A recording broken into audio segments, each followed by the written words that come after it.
හමුවෙමු.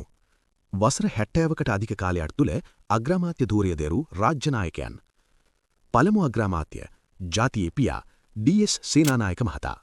එක්සත් ජාතික පක්ෂයෙන් 1947 සිට 52 දක්වා අග්‍රාමාත්‍යවරයා විය. ගරු ඩඩ්ලි සේනානායක මහතා. එක්සත් ජාතික පක්ෂයෙන් 1952 සිට 70 දක්වා අවස්ථා 4කදී අග්‍රාමාත්‍යවරයා ලෙස දිවුරුම් දුන්නා. ගරු සර් ජෝන් කොතලාවල මහතා. එක්සත් ජාතික පක්ෂයෙන් 1953 සිට 56 දක්වා අග්‍රාමාත්‍ය ධූරය දෙරුවා. ගරු එස්.ඩබ්ලිව්.ආර්.ඩී. බණ්ඩාරනායක මහතා. ශ්‍රී ලංකා නිදහස් පක්ෂයෙන් 1956 සිට 59 දක්වා අග්‍රාමාත්‍ය ධූරය දෙරුවා. ගරු විජයානන්ද දහනායක මහතා. මහජන එක්සත් පෙරමුණ පක්ෂයෙන් 1959 සිට 60 දක්වා අග්‍රාමාත්‍ය ධූරය දෙරුවා. ගරු සිරිමාවෝ බණ්ඩාරනායක මෙතිනිය. ලෝකයේ පළමු කාන්තා අග්‍රාමාත්‍යවරිය වූ ඇය ශ්‍රී ලංකා නිදහස් පක්ෂයෙන් 1960 සිට 2000 දක්වා අවස්ථා 3කදී අග්‍රාමාත්‍යවරිය ලෙස දිවුරුම් දුන්නා. ගරු ජේ.ආර්. ජයවර්ධන මහතා.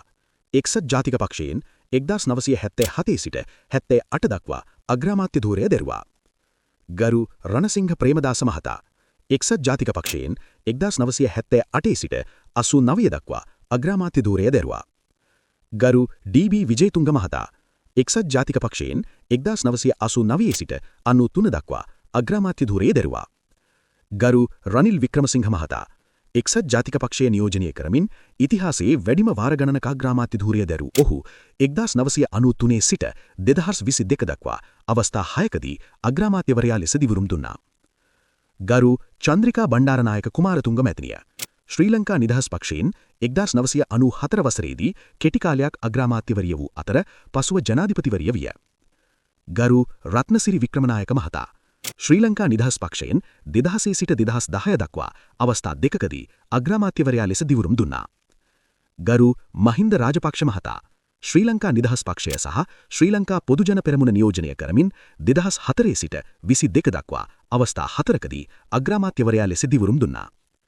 ගරු ඩී.එම්. ජයරත්න මහතා. ශ්‍රී ලංකා නිදහස් පක්ෂයෙන් 2010 සිට 15 දක්වා අග්‍රාමාත්‍ය ධූරය දෙරුවා. ගරු දිනේෂ් ගුණවර්ධන මහතා. ශ්‍රී ලංකා පොදුජන පෙරමුණ නියෝජනය කරමින් 2022 සිට 24 දක්වා අග්‍රාමාත්‍යවරයා විය. වර්තමාන අග්‍රාමාත්‍ය ගරු ආචාර්ය හරිනි අමරසූරිය මෙතිනිය. ජාතික ජනබලවේගයෙන් 2024 වසරේදී තේරීපත් වී දැනට අග්‍රාමාත්‍ය ධූරය දරනවා. මේ වසර ගණනාව තුළ දේශපාලන ගමන් මඟ වෙනස් කළ අග්‍රාමාත්‍යවරයා කවුද? ඔබේ අදහස අපට කියන්න. ස්තුතියි.